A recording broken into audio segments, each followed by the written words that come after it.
October 2021. I had just started a high-paying contract as a private digital archivist for a retired estate lawyer in a remote part of northern Pennsylvania. The job was simple enough on paper. I was hired to live in a guest suite on the property for 3 weeks while I digitized thousands of physical files, old photographs, and personal journals stored in a climate-controlled library. The pay was $12,000 for less than a month of work. I should have wondered why the pay was so high for a job a college intern could do. The estate was massive. A stone manor built in the late 1920s, tucked away at the end of a 4-mile private road. The owner, a man I only knew as Mr. Henderson, was supposedly traveling through Europe and wouldn't be back until after my contract ended. I was given a key code for the side entrance and a set of instructions left on the mahogany desk in the library. My only contact was a man named Arthur, who identified himself as the property manager. We never met in person. He only spoke to me through the house's internal intercom system, which was one of those vintage setups from the 70s that had been retrofitted into the walls of every room. The first 2 nights were fine, if a little lonely. The library was a circular room with floor-to-ceiling shelves and a rolling ladder. I spent 10 hours a day feeding documents into a high-speed scanner. The only sound was the rhythmic hum of the machine and the occasional crackle of the intercom when Arthur would check in. "How is the progress, Elias?" His voice was always thin, like paper rubbing together. I'd tell him I was on schedule, and the intercom would click off with a sharp metallic snap. On the 3rd night, the atmosphere shifted. I was scanning a box of personal correspondence from the 1990s when the scanner jammed. I opened the lid to clear the paper, and I noticed a reflection in the glass. Behind me, in the dark corner of the library where the light from my desk didn't reach, there was a shape. It looked like a person sitting in one of the high-backed velvet chairs. My heart skipped. I spun around, my flashlight app already open on my phone. The chair was empty.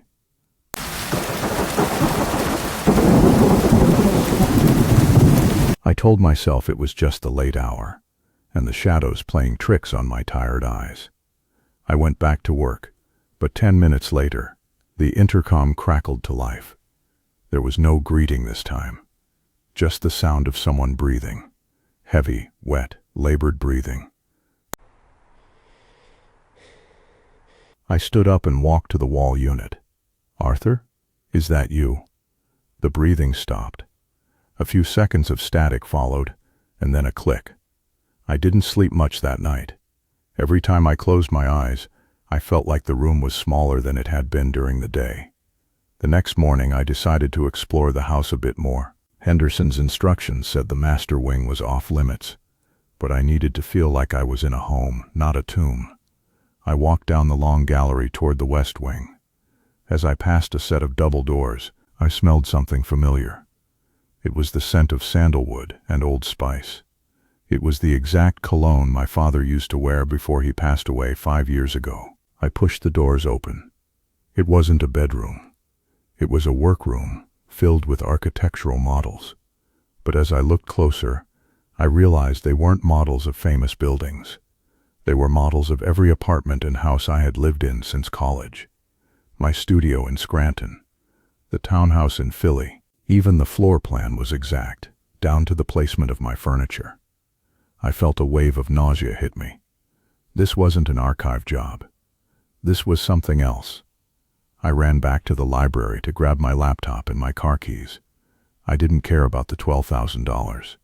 I just wanted to get to my car and drive until I hit a main road. But when I reached the library, the door was locked from the outside. Scared, I pounded on the wood, screaming for Arthur. The intercom clicked on.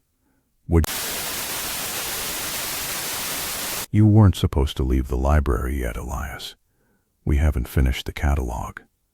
"Arthur, let me out. I'm calling the police." I reached for my phone, but it wasn't in my pocket. I looked at the mahogany desk. My phone was sitting right there, in the center of the desk, but the screen was smashed to pieces. That's when I heard it. Not from the hallway, from behind the bookshelves. A section of the shelving swung inward like a silent door. A man stepped out. He wasn't old, and he didn't look like a property manager. He was wearing a high-end suit that looked exactly like the one I had worn to my father's funeral. He was holding a camera. "The lighting in here is perfect for the final entry," he said. His voice wasn't coming from his mouth. It was coming from the intercom speaker on the wall. He was holding a wireless transmitter. I didn't wait for him to move. I grabbed the heavy glass paperweight from the desk and hurled it at the window. He was holding a wireless transmitter. I didn't wait for him to move. I grabbed the heavy glass paperweight from the desk. The glass was thick, but the weight of the crystal cracked it enough for me to kick through. I scrambled out onto the stone terrace, the shards of glass cutting into my palms. I didn't look back. I ran toward the woods, knowing the private road was too long, and he'd catch me in a vehicle. I spent 6 hours hiding in a drainage pipe near the edge of the property until the sun started to come up. When I finally made it to a gas station and called the authorities, they sent 3 cruisers to the estate. They found the house completely empty. No furniture, no files, no architectural models. The library was just an empty room with a single desk and a broken window. The police told me the property had been in foreclosure for 3 years, and the owner, a Mr. Henderson, had died in 2018. They never found Arthur. They did, however, find something in the woods near where I had been hiding. It was a small weatherproof box. Inside was a digital memory card. When the detectives played the files, they found thousands of photos of me. Not just from the 3 days at the estate. There were photos of me at the grocery store in my hometown. Photos of me sleeping in my apartment 3 years ago. The last photo on the card was taken through the window of the gas station while I was waiting for the police to arrive. I moved to a different state. I changed my name.